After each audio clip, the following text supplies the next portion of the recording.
पाकिस्तान में पहली मर्तबा कौमी सलामती पॉलिसी तश्कील दे दी गई है और आज इस नेशनल सिक्योरिटी पॉलिसी का पब्लिक वर्जन भी जारी कर दिया गया है। ये एक मल्टी डायमेंशनल पॉलिसी है और इस दस्तावेज को एक अम्ब्रेला डॉक्यूमेंट की हैसियत हासिल होगी और मुख्तलिफ सेक्टर्स में पहले से मौजूद पॉलिसीज जैसे कि foreign policy, internal security policy, food security और दीगर पॉलिसीज अब इस नेशनल सिक्योरिटी पॉलिसी से जुड़ती रहेंगी। 7 सालों में तैयार होने वाली नेशनल सिक्योरिटी पॉलिसी में सबसे ज्यादा अहमियत इकोनॉमिक सिक्योरिटी को दी गई है। इसके अलावा गवर्नेंस में ट्रांसपेरेंसी और अकाउंटेबिलिटी, तालीम, जियो इकोनॉमिक्स और ह्यूमन सिक्योरिटी के सब्जेक्ट्स को भी इस कौमी सलामती पॉलिसी का हिस्सा बनाया गया है, जबकि आबादी, यूथ, क्लाइमेट, फूड सिक्योरिटी और सेहत जैसे मसाइल ह्यूमन सिक्योरिटी से मुंसलिक किए गए हैं। आज कौमी सलामती पॉलिसी के पब्लिक वर्जन का इजरा की तकरीब में वजीर आजम इमरान खान ने इस पॉलिसी की तश्कील को कौमी सिमत के तयन में मददगार करार दिया है। अपनी तकरीर में वजीर आजम ने कहा कि कौमी सलामती का जदीद तस्वर अब वन डायमेंशनल नहीं बल्कि मल्टी डायमेंशनल होगा। Economy, inclusive growth, health, insurance, तालीमी निज़ाम, रूल ऑफ लॉ, तिजारत, इन्वेस्टमेंट और मार्जिनलाइज्ड तबकात को उठाना सब कौमी सलामती पॉलिसी का हिस्सा है। ये जो आपने एक ऑल इनकम्पसिंग मल्टी डायमेंशनल जो सिक्योरिटी पॉलिसी दी है, अगर आपकी इकोनॉमी सही नहीं है तो आप अपने आप को सिक्योर देर तक कर ही नहीं सकते। ये जो कॉन्सेप्ट अब आपने दिया है इंक्लूसिव ग्रोथ का, कि हम जब तक एक कौम बाहसियत कौम डेवलप नहीं होंगे, हम अगर एक ही सेक्शन डेवलप हो जाएगा या कॉन्सेप्ट अमीर हो जाए और आम लोगों की जिंदगियों में फर्क ना पड़े, वो कौम हमेशा इनसिक्योर रहेगी। जो चैलेंज है पाकिस्तान का वो है rule of law. Rule of law ना होने की वजह से हमारे कार्टेल्स बन गए। पानी का बड़ा चैलेंज है। पहली दफा गवर्नमेंट 10 नए डैम्स बना रही। क्लाइमेट चेंज, जो हमारे इलाके पीछे रह गए हैं, बलूचिस्तान पीछे रह गया। हमारी नेशनल सिक्योरिटी के लिए यह भी बहुत जरूरी है कि बलूचिस्तान की हम डेवलपमेंट के ऊपर एक्स्ट्रा तवज्जो दें, जो हमने नहीं दी। हमारा जो मर्ज डिस्ट्रिक्ट्स हैं, फॉर्मर कबायली इलाका है, उसके अंदर जो इकोनॉमिक इंडिकेटर्स हैं, जो ह्यूमन डेवलपमेंट है, वो बहुत पीछे रह गई है। वजीर आज़म इमरान खान ने कहा है कि 74 साल से कौमी सलामती पॉलिसी से मुराद सिर्फ मिलिट्री सिक्योरिटी ही ली जाती थी, लेकिन अब ये पॉलिसी उन तमाम शोबों के हवाले से तैयार की गई है जो कौमी सलामती पर असरअंदाज होते हैं। आज जारी होने वाले इस पॉलिसी का मकसद अवाम के तहफ़्फ़ुज़, सलामती, वक़ार और खुशहाली को यकीनी बनाना है। इकनॉमिक सिक्योरिटी को जामे पॉलिसी में बुनियादी हैसियत दी गई है, जबकि जियो स्ट्रेटेजिक मकासद के हसूल के लिए जियो इकनॉमिक विजन की अहमियत भी बयान की गई है और कौमी वसाइल में इजाफे के लिए सस्टेनेबल और इंक्लूसिव इकनॉमिक ग्रोथ को लाजमी करार दिया गया है। आज जारी होने वाले डॉक्यूमेंट में कौमी वहदत, माशी मुस्तकबिल का तहफ़्फ़ुज़, दिफाई और जोग्राफियाई सलामियत का तहफ़्फ़ुज़, फॉरेन पॉलिसी और ह्यूमन सिक्योरिटी के मौज़ूआत को शामिल किया गया है और इनके हवाले से पॉलिसी, अपॉर्चुनिटीज़ और चैलेंजेस का भी जिक्र किया गया है। 74 साल बाद एक कौमी सलामती पॉलिसी की तश्कील खुशाइंद है, लेकिन इस जामे पॉलिसी का हिस्सा बनने वाले बहुत से मौज़ूआत पर पहले भी बात होती रही है, पॉलिसी साजी भी होती रही है, लेकिन अब ये मौज़ूआत को एक पॉलिसी फ्रेमवर्क में यकजा कर दिया गया है। ऐसे में सवाल ये अहम है कि इस पॉलिसी पर अमल दरामद कैसे होगा। इस पर बात करेंगे, जिसके लिए हमें ज्वाइन किया है कौमी सलामती के मुशीर डॉक्टर मोईद यूसुफ ने। डॉक्टर साहब, बहुत बहुत शुक्रिया, आपने हमें ज्वाइन किया। पाकिस्तान की पहली नेशनल सिक्योरिटी पॉलिसी है जिसका एक हिस्सा आज पब्लिक कर दिया गया है। ज़रा बताइएगा कि इस नेशनल सिक्योरिटी पॉलिसी का जो पूरा फ्रेमवर्क है उसकी अहमियत क्या है, इसके ऑब्जेक्टिव्स क्या है और ख़ास तौर पे ये जो नई पॉलिसी है ये कैसे मुख्तलिफ है उस अनरिटन पॉलिसी से जो अब तक इन प्लेस थी। शुक्रिया शहजाद। अच्छा, पहले तो यही फ़र्क है कि अनरिटन पॉलिसी इन प्लेस थी। आपका एक व्यू हो सकता है, मेरा एक और हो सकता है, किसी और का कोई और हो सकता है। What is an unwritten policy? Unwritten policy का मतलब ये है कि जिसकी कोई चॉइस हो, जिसके पास वो ताकत हो, वो फैसला कर ले कि मैंने किस तरफ जाना है। हमारा इशू ये था और इस वजह इस पॉलिसी पे इतनी कमिटमेंट की और इतनी कोशिश की, सिर्फ इस हुकूमत ने नहीं, ये तो 2014 से मामला शुरू है, बल्कि उससे पहले भी कोशिशें होती रही हैं। उसकी वजह यह है कि हमारे पास सेक्टर्स की तो पॉलिसीज़ हैं अपने अपने शोबे की जो कौमी सलामती से जुड़ी हुई हैं। कुछ तो बिल्कुल वाज़ेह हैं, डिफेंस की कह लें, फॉरेन पॉलिसी की कह लें, बट फिर फूड सिक्योरिटी, वाटर सिक्योरिटी। लेकिन जो एक अम्ब्रेला डॉक्यूमेंट जिसने गाइडेंस देनी है, जो एक छतरी की मानंद होता है, जो विजन डिक्लेयर करता है, डिसाइड करता है और फिर आपको बताता है कि वो किबला किस तरफ है, वो चीज़ अगर ना हो तो फिर हदफ क्या है? और फिर ये आप कैसे इंश्योर करेंगे कि एक सेक्टर की पॉलिसी दूसरे सेक्टर की पॉलिसी के में तजाद नहीं है? तो वो छतरी जो है वो हमारे पास अम्ब्रेला गाइडेंस मौजूद नहीं थी। तारीफ जो है कौमी सलामती की, क्या इस मुल्क में वो मौजूद थी? उस पर बहस तो है, 74 साल से बहस है, काफ़ी कंपेटिटिव किस्म की बहस है, लेकिन वो तारीफ नहीं थी। ये होता क्या है कॉन्सेप्ट, आज हमारी से क्या होना चाहिए, और वो इस पॉलिसी ने डिफ़ाइन कर दिया है। नंबर एक, सिक्योरिटी वही है जो आपके आम शहरी का तहफ़्फ़ुज़ है, फ़िज़िकल भी और उसके लाइवलीहुड्स का भी, यानी माशी तहफ़्फ़ुज़। और उधर पहुंचने के लिए आपकी नेशनल सिक्योरिटी, जिसको हम कॉम्प्रिहेंसिव नेशनल सिक्योरिटी कह रहे हैं, उसका दारोमदार है इकोनॉमिक सिक्योरिटी पे।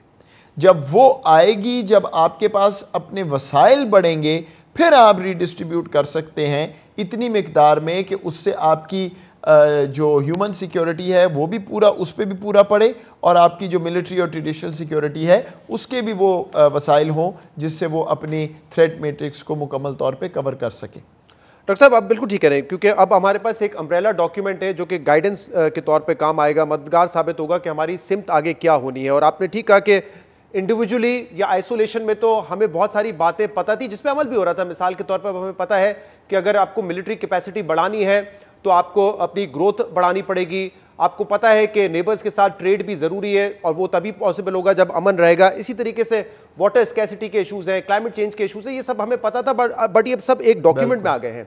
अब इंपॉर्टेंट ये है कि इसको इम्प्लीमेंट कैसे करेंगे, क्योंकि यही इदारे हैं हमारे पास, उनकी कैपेसिटी से भी हम वाकिफ़ हैं, यही ब्यूरोक्रेसी है। तो गाइडलाइंस तो हमें मिल गई है, इसकी इंप्लीमेंटेशन ऑन ग्राउंड कैसे होगी? अब ठीक, I think this is $1 million question, और मैंने तो आज ये लॉन्च में बिल्कुल पब्लिकली भी कहा है कि अगर पॉलिसी की इम्प्लीमेंटेशन नहीं होगी तो वो एक सफ़ात पे मुश्तमिल एक इट्स अ पेपर। सो इसके लिए जो अच्छी चीज़ है ये है कि शायद ये वाहिद पॉलिसी है जिसकी इम्प्लीमेंटेशन को ओवरसी करने के लिए, प्रोग्रेस को इंश्योर करने के लिए एक पूरी डिवीज़न खड़ी हुई। नेशनल सिक्योरिटी डिवीज़न का एक मेन काम इस पॉलिसी को बनाना और उसके बाद उसको इम्प्लीमेंट करवाना है। और इसके ऊपर एक इदारा है, एक बॉडी है, नेशनल सिक्योरिटी कमेटी, जो हाईएस्ट सिक्योरिटी डिसीजन मेकिंग और कंसल्टेटिव बॉडी है पाकिस्तान की, वो इसको ओवरसी करती है। तो उस पर तो इंस्ट्रक्शंस भी मिल चुकी हैं मेरे ऑफिस को कि हर महीने पीएम को हमने जाके प्राइम मिनिस्टर और तमाम कमेटी को अपडेट देनी है कौन सा काम हुआ।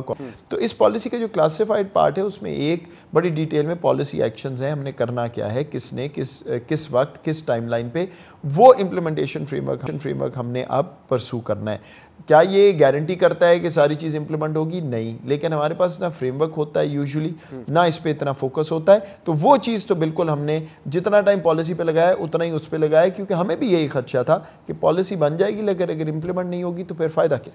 और जो क्लासिफाइड डॉक्यूमेंट आप जिसका जिक्र करें, जिसको पब्लिक नहीं किया, उसमें सिर्फ इसकी डिटेल्स ही हैं कि कैसे इनको इम्प्लीमेंट करना है, उसकी टाइमलाइन क्या होगी, या कुछ ऐसे मौजूआत भी हैं जिनको पब्लिक नहीं किया जाना चाहिए? नहीं, और चीज़ें भी हैं उसमें, आप समझ सकते हैं ऐसा शोबा है। बल्कि ऑनेस्टली बात यह है कि प्राइम मिनिस्टर ने तो बल्कि मीटिंग में, ये कमेटी की मीटिंग में कहा कि भाई क्यों आप करें सारा डॉक्यूमेंट, बट आप समझ सकते हैं कुछ ऐसी चीज़ें हैं। तो फिर जब उनसे बात हुई और राय ली गई तो हमने कोई 2 सफ़े की समरी नहीं की, आपके सामने है 50-55 सफ़े का सब्सटेंटिव डॉक्यूमेंट है जो तमाम खदोखाल, तमाम डायरेक्शंस बयान कर रहा है, मा सिवा उन चीज़ों के जिसका या तो कोई इम्प्लीमेंटेशन का उस तरह ज़रूरत नहीं है, और या वो सेंसिटिव चीज़ें हैं या मिस इंटरप्रेट हो सकती हैं, उनको फिर ज़ाहिरी बात है। इम्प्लीमेंटेशन के लिए जैसे कि यही ब्यूरोक्रेसी हमारे पास है, यही इदारे हैं। आज कंपटीशन कमिश्नर पाकिस्तान की भी वज़ीर आज़म ने मिसाल दी। अब इन इदारों की कैपेसिटी कैसे बढ़ानी है, इन इदारों को मज़ीद ऑटोनमस कैसे बनाना है, ताकतवर कैसे करना है, इसका भी बाकायदा प्लान है। अच्छा, इस पॉलिसी में उस हर चीज़ का तो प्लान नहीं है, बट इस कई जगह पे प्लान्स बने हुए हैं। फ़र्ज़ करें कोई और इदारा है जिसका ये काम है, अगर उनका प्लान जो है वो मौजू है, बना हुआ है, तो उसकी इम्प्लीमेंटेशन होगी। असर नौ तो नए प्लान्स बनाने की ज़रूरत नहीं, जहाँ बिल्कुल वॉइड है वहाँ हम उस डिपार्टमेंट, उस मिनिस्ट्री और उस इदारे के साथ बैठ के वो प्लान्स बनेंगे और फिर वो इम्प्लीमेंट होंगे। तो ये कई चीज़ें तो ऑब्वियसली बहुत कॉम्प्लिकेटेड हैं, ओवरनाइट नहीं होगा, बट यूर राइट, कैपेसिटी जब तक नहीं बढ़ेगी, जब तक आपके पास स्पेशलाइजेशन नहीं आएगी, आएगी सिस्टम के अंदर तो फिर उस तरह के प्रोडक्ट, उस तरह की परफॉर्मेंस नहीं हो सकती। और ये एक बड़ा अलमिया है हमारा जिस पे काम करना है हमने। सही।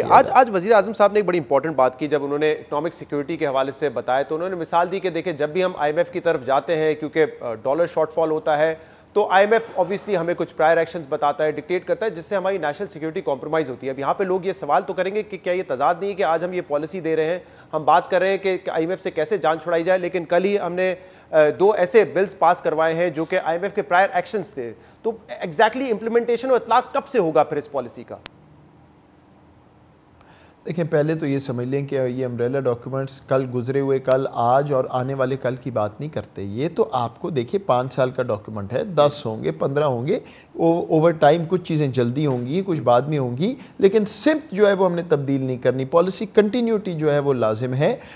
ये कल का होना तो यही है ना कि जान नहीं छूटी हुई अभी तो IMF भी है और भी हम कहाँ कहाँ जाते हैं, तो अभी तो जान नहीं छूटी। अब उसके लिए काम करना है, उस पटरी पे चलना है जिस पे हमने इकोनॉमिक सिक्योरिटी को प्रायोरिटाइज़ किया है कि उससे जान छूटे और उसके बाद फिर वो सॉल्वेंसी के मसले हल हों और फिर ये वाले मुश्किलात बार बार ना आएँ, तो आपकी ऑब्वियसली इंडिपेंडेंस बहुत बढ़ जाएगी पॉलिसी चॉइसेस की।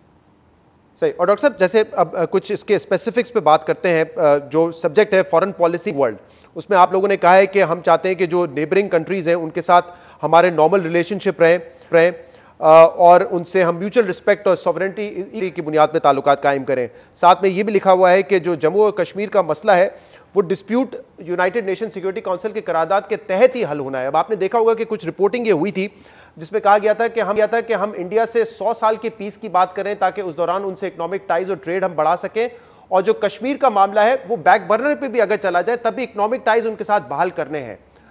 क्या क्लासिफाइड हिस्से में कुछ ऐसा है जो आपने भी देखा होगा, रिपोर्टिंग हुई है इस हवाले से? जब विद ऑल ड्यू रिस्पेक्ट मुझे कई दफ़ा समझ नहीं आती रिपोर्टिंग की भी। मैं ही वो शख्स हूँ जो बोल रहा है, आज भी बोल रहा है। अब डॉक्यूमेंट आपके सामने है, अगर ये सच होता तो ये डॉक्यूमेंट जो आपको दिया है तो 180 डिग्री ऑपोजिट है। हम तो कह रहे हैं हमें अमन चाहिए, हम कह रहे हैं कनेक्टिविटी चाहिए, लेकिन उसके खदोखाल बयान कर दिए, प्री कंडीशंस बयान कर दी और वो बिल्कुल वाजे हैं। सो आई थिंक थोड़ी सी सेंसेशन बनाने के लिए इस तरह नहीं करना चाहिए लोगों को कि एक बिल्कुल ही आउट ऑफ लेफ्ट फील्ड एक बात कर दी कि जी ये हो गया वो हो गया। आज पॉलिसी आपके सामने आ गई, बल्कि जिन साहब ने लिखा था मैंने उनको बाद में कहा कि आपको ही 2 दिन बाद जो है ये रुसवाई होगी कि दुनिया कहेगी आप क्या लिख रहे हैं और पॉलिसी में क्या है। So we are very clear, जो हमने बात की है दैट इज़ आवर पोजीशन। क्योंकि इंडिया ने भी इसको बहुत ज्यादा कवरेज दी, तो आप कह रहे हैं कि कोई ऐसे स्पेसिफिक टर्म्स बनी है कि 100 साल की हमें एक अमन की पॉलिसी हिंदुस्तान के साथ बनानी है जिसमें हम अपने माशी टाइज बेहतर करेंगे, ऐसा कुछ नहीं है? नॉट एट ऑल नहीं है, लेकिन अगर इंडिया ने इसको बहुत ज़्यादा अटेंशन दी है तो फिर इंडिया ज़रा अपने अंदर देख ले, इंट्रोस्पेक्ट करे कि वो क्यों नहीं आगे चल रहा। हमने तो पहले भी ये बात की है कि भाई अगर आप सीरियस है, सिंसियर हैं, if you are willing to do right by the Kashmiris तो चलें। तो अगर इतनी ही उन्होंने इसको पजीराई दी है तो फिर अपने करतूत, अपनी हरकत सीधी करें ताकि आगे चलें। पूरे खित्ते में बहुत गुर्बत है, लीस्ट इंटीग्रेटेड रीजन है, हम आगे चलेंगे, लेकिन not at the cost of our national security interest. तो ये बताइएगा कि इस डॉक्यूमेंट में क्या कोई तब्दीली है जो पिछले चंद सालों में इंडिया के साथ इस हुकूमत की खासतौर पे पॉलिसी रही है? क्योंकि आपने ये लिखा है इस डॉक्यूमेंट में कि पाकिस्तान का बड़ा कंसर्न है, जैसे कि हिंदुत्व ड्रिवन पॉलिटिक्स हो रही है इस वक्त हिंदुस्तान में, आर्म बिल्डअप जो कर रहे हैं वो एक कंसर्न है। तो स्टेटस को है जो पिछले 3 साल से पॉलिसी रही है इंडिया के हवाले से, या इस डॉक्यूमेंट में कुछ तब्दीली है इंडिया के हवाले से? इंडिया का मैं पॉलिसी से हट के आपको कहूँ, I think we have to wait for India to come to its senses. I am sorry but इस वक्त जो वहाँ हालात हैं, हर हमसाए से लड़ाई मोल ली है, ख़ित्ते को डिस्टेबलाइज़ कर रहे हैं, अपने साथ जो कर रहे हैं वो तो नज़र ही आ रहा है। तो मेरा ख्याल है अगर आपने किसी मंतक की, लॉजिक की, रैशनैलिटी की बात करनी है, मैं जो भी कह दूँ मेरी ख्वाहिश वो हो नहीं सकता जब दूसरी तरफ एक irrational, ideological, frankly unfortunately fascist mentality और आइडियोलॉजी हो। सही। तो ऑब्वियसली पाकिस्तान ने तो अपनी पॉलिसी बनानी है, बाद में फिर वो देखना है कि सामने इंडिया से किस तरीके का रिस्पांस आता है। यूएस के हवाले से भी इसमें लिखा हुआ है कि बायलैटरल कोऑपरेशन की एक बड़ी तारीख रही है पाकिस्तान की, लेकिन अब वो कोई कैंप पॉलिटिक्स नहीं करेंगे। ये पाकिस्तान तो पॉलिसी पे बना लेगा, बट अमेरिका तो इस ताल्लुक को देखता है कैंप पॉलिटिक्स में कि क्या आप चाइना के कैंप में है या हमारे कैंप में है। इसमें कैसे बैलेंस क्रिएट किया जा सकता है मोहित साहब?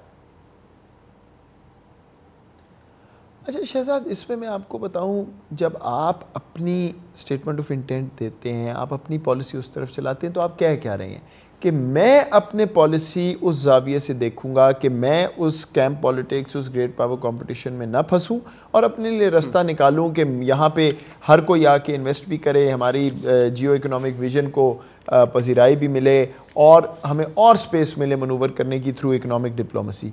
अब अगर दूसरी साइड कोई भी हो, अमेरिका हो कोई और हो, वो नहीं मानता, नहीं करने देना चाहता, रुकावटें डालता है, तो ज़ाहिरी बात है फिर उधर प्रोग्रेस कम होगी, फिर कहीं और बाकी ताल्लुकात में ममालिक से और जगह शायद प्रोग्रेस ज़्यादा हो जाए। तो आपने अपनी इंटेंट दे दी, इस तरफ हमने जाना है। लेकिन अगर दूसरा मुल्क, बिल्कुल आप इंडिया की मिसाल ले लेना, इंटेंट क्या है कि हम अमन चाहते हैं, लेकिन it's not possible right now, तो ये भी उसमें है। लेकिन कैंप पॉलिटिक्स हमें सूट नहीं करती और इसलिए हम बड़ी बार बार ये बात कर रहे हैं, we want to be the bridge not the divider.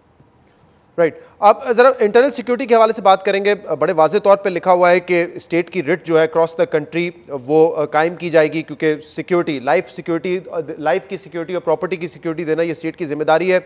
Zero tolerance होगी टेररिज्म, एक्सट्रीमिज्म और वायलेंस के खिलाफ। तो ज़रा ये बताइएगा कि अभी कुछ हालिया वाक़यात हुए जिसमें पहले हुकूमत ने स्टेट ने बल्कि कहा कि हम टीटीपी से भी बात करेंगे, फिर जो टीएलपी का मामला था उसमें हमने देखा, ऐसा लगता है कि हुकूमत जो है वो पीछे हटी, हुकूमत की रिट पर सवाल हुए। कैसे डील करेंगे? बातचीत के जरिए, डायलॉग के जरिए, क्या वे फॉरवर्ड है? इसमें दो तीन चीज़ें हैं। देखिए, एक तो केस टू केस तो इस पॉलिसी में ऑब्वियसली बात नहीं है, लेकिन writ of the state establish करने का मतलब यूज़ ऑफ फोर्स नहीं है। आपने ताकत का इस्तेमाल तो एब्सोल्यूट लास्ट रिजॉर्ट होना चाहिए अपने लोगों पे, किसी भी रियासत का। और हम उस तरह की रियासत नहीं है कि कोई पुशबैक आया, कोई प्रोटेस्ट हुआ तो गोलियाँ चल गई। ऐसे भी ममालिक हैं दुनिया में। हम क्या कह रहे हैं, रिट ऑफ द स्टेट के कॉन्सेप्ट पे अभी उस प्रिंसिपल पे कोई कॉम्प्रोमाइज़ नहीं है। अगर आपके ख़िलाफ़ को खड़ा होता है, वायलेंस है, तो आप रिकनसाइलेबल को सेपरेट करें और फिर रिकनसाइलेबल को इंगेज करें। अगर उनके जेन्युइन ग्रीवेंसेस हैं तो एड्रेस करें। अगर कानून तोड़ते हैं तो कानून के मुताबिक जज़ा और सज़ा का कानून हो। So dialogue is very much part of that, वो बिल्कुल वहाँ पे है। I would say it's the priority strategy. लेकिन फिर आपके पास तमाम ऑप्शंस भी अवेलेबल हैं एज द स्टेट। ये चीज़ के बस रियासत है, उसके चढ़ दौड़ो, जो भी कर लो, इसकी किसी किस्म की पेशेंस नहीं रियासत के पास होनी चाहिए। तो पहली जो स्ट्रैटेजी होगी वो यही है कि बातचीत करनी है अपने लोगों से और यूज़ ऑफ फोर्स जो है वो लास्ट रिजॉर्ट होगा।